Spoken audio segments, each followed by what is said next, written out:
Baik, kita bertemu lagi sekarang di bagian selanjutnya tentang perpendicular dan bisektor, garis tegak lurus dan garis bagi. Nah, kita coba lihat di sini ada sebuah gambar. Jadi, yang namanya perpendicular bisektor itu adalah segmen, garis atau ruas garis, sinar garis, line atau garis sendiri atau bidang yang tegak lurus pada sebuah segmen to a segment at its midpoint. Jadi isi garis perpendicular bisektor ini tegak lurus pada sebuah titik tengah dari sebuah segmen. Kita biasanya mengenal perpendicular bisektor ini sebagai garis sumbu. Jadi garis yang tegak lurus terhadap segmen garis dan tegak lurusnya itu pada titik tengah segmen garis yang kita punya. Ini kita sering dengar di geometri yang pernah kita pelajari sebelumnya sebagai garis sumbu. Nah, tentang bagaimana cara mencari garis sumbu nanti atau melukis garis sumbu nanti mudah-mudahan sempat untuk membuat video dalam GeoGebra ya. Jadi kita coba melukis garis sumbu dengan GeoGebra. Kemudian pada garis sumbu ini ada sebuah titik. Jadi dalam sebuah garis sumbu kita akan memiliki sebuah titik yang jaraknya sama. Jadi a point is equidistant from the point. Jika nanti jaraknya itu sama dengan masing-masing endpoint-nya. Nah, kita lihat di sini. C dengan A, C dengan B. Ini jaraknya sama. Jadi kalau dia garis sumbu, mesti nanti titik-titik yang ada pada garis sumbu ini akan berjarak sama dengan endpoint-nya itu. Gitu. Titik-titik itu disebut sebagai titik equidistant namanya. Kemudian kita punya teorema garis sumbu. Teorema garis sumbu ini mengatakan bahwa kalau jika ada sebuah titik jika pada garis sumbu ini ada sebuah titik gitu. Kemudian titik tersebut itu pasti sama jaraknya dengan berjarak sama dengan titik-titik ujung dari ruas garisnya gitu. Misal ini nih, garis sumbunya adalah CP. Kemudian C ini karena dia ada pada garis sumbu atau ada pada garis perpendicular bisektor, maka nanti si CA ini, C dengan endpoint, C dengan endpoint satunya lagi, jadi CA dengan CB ini pasti berjarak sama. Itu yang dikatakan oleh teorema 5.1. Teorema 5.2 itu sebaliknya. Jadi kalau kita punya sebuah titik gitu. Titik ini jaraknya sama dengan endpoint. Nah, maka titik ini pasti ada pada garis sumbu gitu. Itu teorema 5.2. Kemudian untuk membuktikan teorema 5.1 kita dapat menggunakan di sini nih SAS, postulat side angle side. Jadi kita harus membuktikan bahwa segitiga CPA dengan segitiga CPB ini adalah segitiga yang kongruen. Side angle side.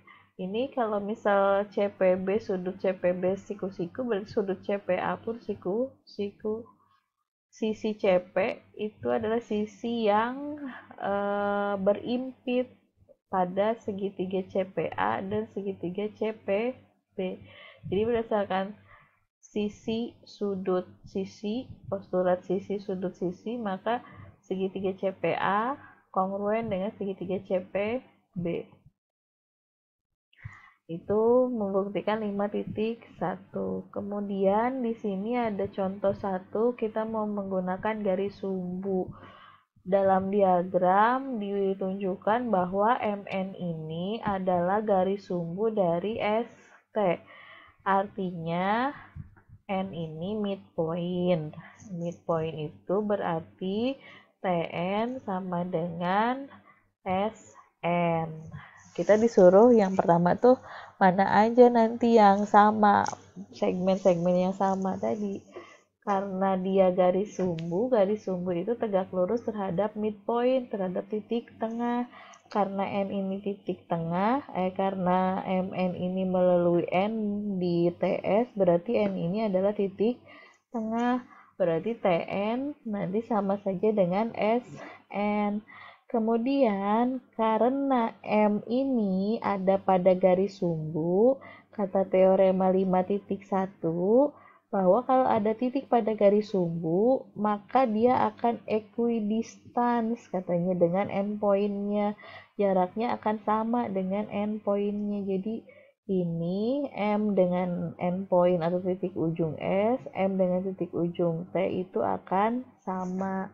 Itu kata teorema 5.1. Lalu di sini digambar dikatakan bahwa QT dengan QS itu panjangnya sama, yaitu 12 satuan. Jadi itu segmen atau ruas garis yang panjangnya sama. Kemudian jelaskan kenapa Q kemudian dapat dikatakan ada pada MN, garis MN. Jadi kalau MN ini kita perpanjang, garis sumbu ini kita perpanjang, dia pasti akan melalui Q. Ini kita gunakan teorema 5.2. Teorema 5.2 mengatakan bahwa kalau ada sebuah titik terus jaraknya sama dengan endpoint-nya gitu. Titik Q dengan endpoint T, titik Q dengan endpoint S jaraknya sama. Maka nanti titik ini pasti berada pada garis sumbunya atau pada perpendicular bisektornya. Nah, sekarang kita mau menggunakan sifat, kalau di perpendicular bisektor atau garis sumbu, sekarang kita mau gunakan garis bagi sudut, angle bisector. Biasanya disebutnya sebagai garis bagi saja. Misal nih, ini dulu ada kesepakatan jarak dari titik ke garis itu didefinisikan. Jadi kalau kita mau katakan jarak, definisinya itu dia harus tegak lurus terhadap garisnya gitu. Baru dikatakan bahwa ini adalah jarak. Jarak titik Q terhadap garis M adalah sepanjang QP. Karena QP ini tegak lurus terhadap garis M. Kalau tidak tegak lurus, jaraknya tidak sepanjang itu. Nah, kemudian ada lagi kesepakatan di sini tentang equidistant from two lines katanya. Jika titik memiliki jarak yang sama dari sebuah garis sehingga dia membentuk garis yang lainnya, maka titik tersebut adalah berjarak sama atau equidistant from the two lines or ray or segment gitu.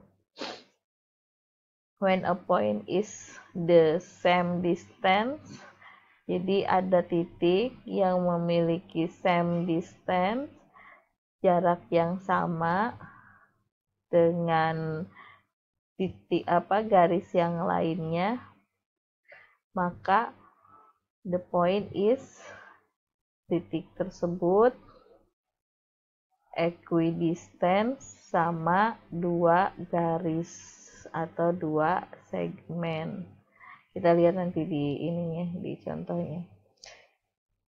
kita lihat di sini nih, ini seperti equidistant from two lines itu ke contoh ini, contoh ke teorema 5.3 ini. Teorema 5.3 tentang teorema garis bagi. Jika ada titik pada garis bagi, maka titik tersebut jaraknya sama dari dua sisi sudutnya. Jika ada titik, katakanlah D di sini, yang merupakan titik pada garis bagi. Jadi kalau misal A dengan D ini diperpanjang, kita tarik garis, maka D ini adalah garis bagi, titik D ini ada pada garis bagi tersebut. Maka nanti katanya titik ini jaraknya akan sama dengan dua sisi sudut tersebut. Jadi BD dengan CD gitu. Kemudian kebalikannya, kalau ada titik kemudian jaraknya sama dari titik tersebut terhadap dua sisi sudutnya, maka nanti si garis yang melalui titik tersebut merupakan garis bagi, then it lies on. Jadi si titik ini pasti ada pada garis bagi sudut yang tadi gitu. Di sini dikatakan kalau misal DB dengan DC itu sama, kemudian sudut BA, maka nanti sudut BAD akan sama dengan sudut CAD. Ini garis bagi pastinya katanya. Teorema 5.3 dibuktikan dengan contoh 2 di sini. Kalau kita punya titik D yang merupakan titik pada garis bagi sudut A, maka nanti akan kita buktikan bahwa DB ini sama dengan DC. Yang diketahui di sini bahwa DB adalah jarak antara titik D dengan garis AB dan DC adalah jarak antara titik D dengan garis AC. Jadi DB dengan AC setegak lurus, DC dengan AC tegak lurus, DB dengan AB tegak lurus. Itu modal kita. Yang mau kita buktikan DB apakah sama dengan DC? Petunjuknya di sini, buktikan aja segitiganya kongruen atau tidak.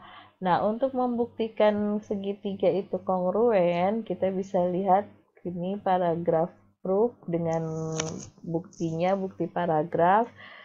Kita bisa mendefinisikan bahwa kalau dia adalah garis bagi, kalau AD ini adalah garis bagi, kan katanya dia pada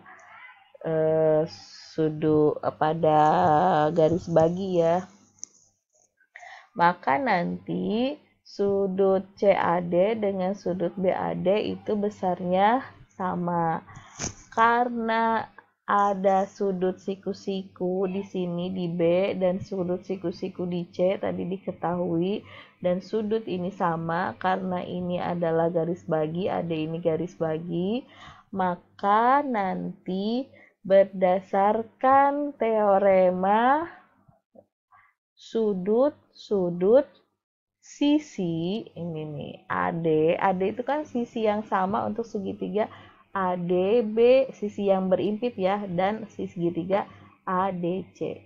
Jadi berdasarkan teorema angle side, maka dua segitiga ini, segitiga ABD dengan segitiga ADC itu adalah segitiga yang kongruen.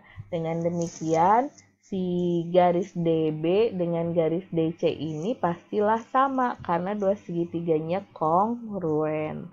Oke, sekian untuk sifat segitiga. bagian garis sumbu.